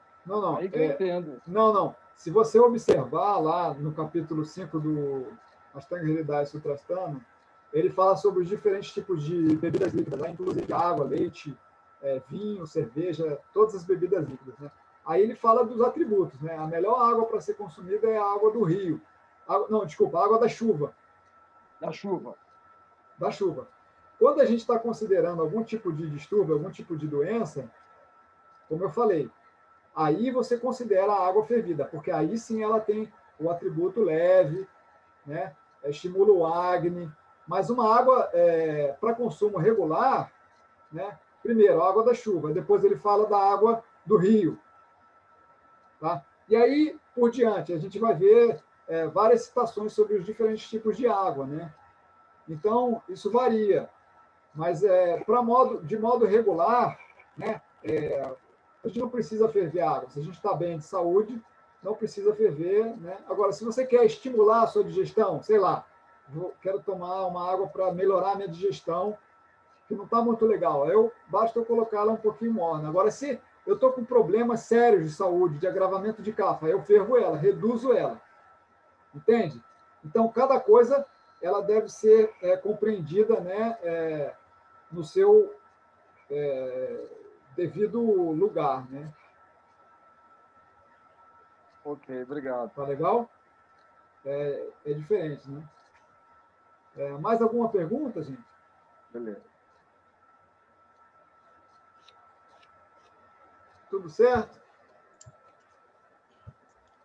Ou se ninguém tem pergunta, eu queria falar um pouquinho, dar um recado para quem não estava, a hora que eu falei, né? Que eu acho que tinha gente que ainda não tinha entrado. Eu vou passar lá no grupo o link do Google Sala de Aula, que eu abri lá uma sala de aula para gente, lá eu vou disponibilizar. O livro vai estar lá disponibilizado e tem 3 vídeos de aula de culinária para vocês, tá? E aí eu vou disponibilizar o link, se alguém tiver dúvida para acessar, tiver alguma dificuldade, pode só falar comigo. Beleza? Eu queria só agradecer a Sueli, que ela fez um trabalho aí de correção, revisão do livro, que esse livro eu escrevi esse livro há alguns anos atrás, e aí ele estava sem ser revisado, aí a Sueli deu uma boa revisada nele agora, o material está com tudo dentro das caixinhas lá, que tem várias caixinhas com algumas coisas escritas, enfim, foi um trabalho aí que a Sueli fez bem. Se acharem alguma coisa ainda, é só falar, tá, gente? Que às vezes passa. Se tiver alguma coisa no livro aí que vocês acharem, precisa corrigir, né? Porque o Mário ainda não publicou nem nada, né? Assim, ele está fazendo esse trabalho, né, Mário? Como foi um livro que eu escrevi há um tempo atrás, também se tiver algum erro e vocês observarem alguma coisa, podem me falar também, tá? Tá bom, pessoal? Então é isso, gente. Obrigado pela Esse material também vai estar disponível, né, gente? Esses slides também vão estar disponíveis, né, Celi? Sim, eu posso. Sim, aí o Mário. Eu posso partilhar. Se você quiser, me passa, eu coloco lá, ou você coloca lá, você mesmo coloca lá, Mário. Seria legal. Tá? Então, assim, a aula de hoje está gravada, tá? Sempre que vocês quiserem acesso a ela, vocês vão ter disponível. O material dessa aula também, tá? Só demora um pouco, porque ela vai converter aqui num arquivo aqui para o meu computador, aí eu vou passar, acho que eu passo ela para a Sueli, ela passa para todo mundo, assim, passa lá, ou eu passo direto, porque eu ainda não sei como funciona. É público. Você entrar lá, você vê, é bem facinho, assim, tem um mural, ou se vocês quiserem escrever alguma coisa e deixar algum comentário dentro da plataforma também pode, né, que aí tem um muralzinho, e aí lá eu coloquei o link para os vídeos, e aí, Mário, se tiver o link para a aula, você pode colocar lá como se fosse um comentário de mural também, né? Mas a gente vai se falando e vai vendo aí como é que faz. Se for arquivo, aí tem uma pastinha lá do Google Drive dentro lá, que dá para acessar e deixar os arquivos também guardados lá dentro. Aí tem que entrar e mexer lá para vocês entenderem, e aí vocês vão me falando se tiver alguma dúvida, que é novo para mim também, eu nunca tinha usado, tá? Então a gente vai aprendendo junto aí. Então é isso, gente. Tenham todos um ótimo final de semana e nos vemos aí no sábado que vem. Já começa a praticar, hein, gente? Quem já tem alguma coisinha aí que não fazia, que não reparava, já começa a botar em prática aí para sentir a diferença. Comer com fome e beber água com sede. Muito bom. Vou fazer o leite vegetal, Sueli, vou tentar. Tá bom, obrigada. Isso, faça. Obrigada, Qualquer coisa me pergunta, Marlene, te dou as dicas, tá bom? Beleza, então tá bom. Beijo, gente. Tchau. Tchau, obrigada. Beijo, tchau, gente.